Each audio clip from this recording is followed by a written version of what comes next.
നെല്ല് സംഭരണം സുഗമമാക്കാൻ സർക്കാരും മില്ലുടമകളും തമ്മിൽ ധാരണയായി. ഔട്ടേൺ റേഷ്യോയുമായി ബന്ധപ്പെട്ട് നൽകാനുള്ള നഷ്ടപരിഹാര തുക മന്ത്രിസഭ പരിഗണിക്കുമെന്ന് മുഖ്യമന്ത്രി പിണറായി വിജയൻ പറഞ്ഞു.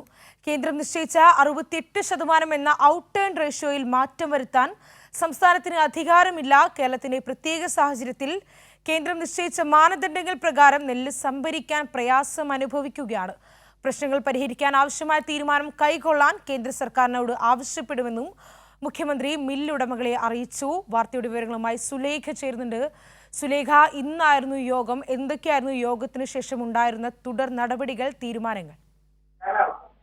ശ്രീന്തി, എന്തായാലും നെല്ല് സംഭരണം സുഗമമാക്കാൻ സർക്കാരും മില്ലുടമകളും ആയിട്ടുണ്ട് എന്നുള്ളത് തന്നെയാണ്. നെല്ല് സംസ്കരണം മില്ലുടമകൾക്ക് 2022-23 സംഭരണ വർഷം ഔട്ടേൺ റേഷ്യോയുമായി ബന്ധപ്പെട്ട് നൽകാനുള്ള നഷ്ടപരിഹാര തുക അത് 63.37 കോടി രൂപയാണ്.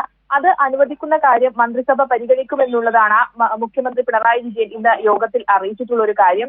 അതോടൊപ്പം തന്നെ നെല്ല് സംഭരണവുമായി ബന്ധപ്പെട്ട വിഷയങ്ങൾ ചർച്ച ചെയ്യാൻ ചേർന്ന യോഗത്തിൽ ഇത്തരത്തിൽ കേന്ദ്രം നിശ്ചയിച്ച 68% എന്ന ഔട്ടേൺ റേഷ്യോയിൽ മാറ്റം വരുത്താൻ അതിന് സംസ്ഥാനത്തിന് അധികാരമില്ലെന്നും കേരളത്തിന്റെ പ്രത്യേക സാഹചര്യത്തിൽ കേന്ദ്രം നിശ്ചയിച്ച മാനദണ്ഡങ്ങൾ പ്രകാരം നെല്ല് സംഭരിക്കാൻ പ്രയാസം അനുഭവിക്കുന്നുണ്ട് എന്നതും ഈ യോഗത്തിൽ ചർച്ച ചെയ്തു. അതുകൊണ്ട് തന്നെ ഈ പ്രശ്നങ്ങൾ പരിഹരിക്കാൻ ആവശ്യമായ തീരുമാനം കൈക്കൊള്ളുവാൻ കേന്ദ്ര സർക്കാരിനോട് ആവശ്യപ്പെടുമെന്നുള്ളത് തന്നെയാണ് യോഗത്തിൽ മുഖ്യമന്ത്രി പറഞ്ഞ മറ്റൊരു കാര്യം എന്ന് പറയുന്നത്.